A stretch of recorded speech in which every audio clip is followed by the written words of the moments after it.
اللہ اکبر اللہ اکبر۔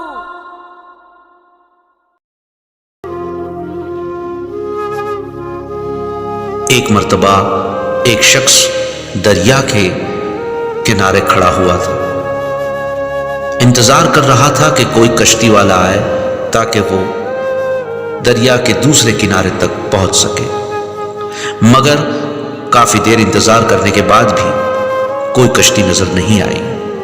تھوڑی دیر کے بعد اس نے دیکھا کہ ایک مصلی یعنی جانماز دریا کے پانی پر بچھا ہوا ہے اور اس پر ایک شخص نماز پڑھ رہے ہیں، اور وہ مصلی دریا کے پانی کے اوپر تیرتا ہوا اس شخص کے قریب آ رہا ہے۔ جب قریب آئے تو اس شخص نے دیکھا کہ نماز پڑھنے والا کوئی اور نہیں بلکہ اللہ کے ولی جنید بغدادی ہے۔ اس شخص نے کہا، جنید، آپ مصلی پر اور مصلی دریا کے پانی پر تیر رہا ہے؟ حضرت جنید نے کہا، سوال نہ کرو اور اپنا مقصد بتا۔ اس شخص نے کہا، مجھے اس کنارے جانا ہے۔ حضرت جنید بغدادی نے فرمایا، آؤ اور مصلی کے کنارے پر بیٹھ جاؤ، ہم لوگوں کو ان کی منزل تک پہنچانے کے لیے ہی تو آئے ہیں، تم صرف یا جنید کہتے رہو۔ اس نے ایسا ہی کیا۔ حضرت جنید بغدادی نماز کے لیے کھڑے ہو گئے اور وہ شخص یا جنید کہتا رہا۔ تھوڑی دیر کے بعد اس کے دل میں خیال آیا کہ جس جنید کا میں ورد کر رہا ہوں اس جنید کو یہ مرتبہ اللہ نے ہی تو دیا ہے، تو کیوں نہ میں اللہ کا ورد کروں۔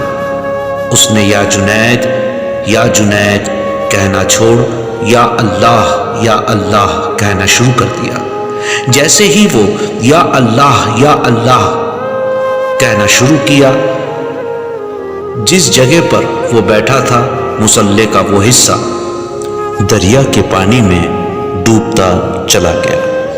جب جنید بغدادی نماز سے فارغ ہوئے تو وہ شخص نے زور سے کہا، یا جنید مجھے بچاؤ، میں ڈوب رہا ہوں۔ حضرت جنید نے اپنا ہاتھ آگے بڑھایا اور اسے ڈوبنے سے بچا لیا۔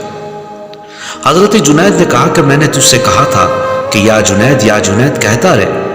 اس شخص نے کہا، میں نے یا جنید ہی کہا تھا، لیکن میرے دل میں خیال آیا کہ جنید کو یہ مرتبہ دینے والا تو رب العالمین ہے۔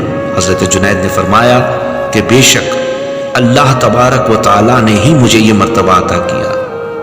تو اس شخص نے کہا، یا جنید، پھر آپ نے مجھے یا اللہ کہنے کے لیے کیوں نہیں کہا؟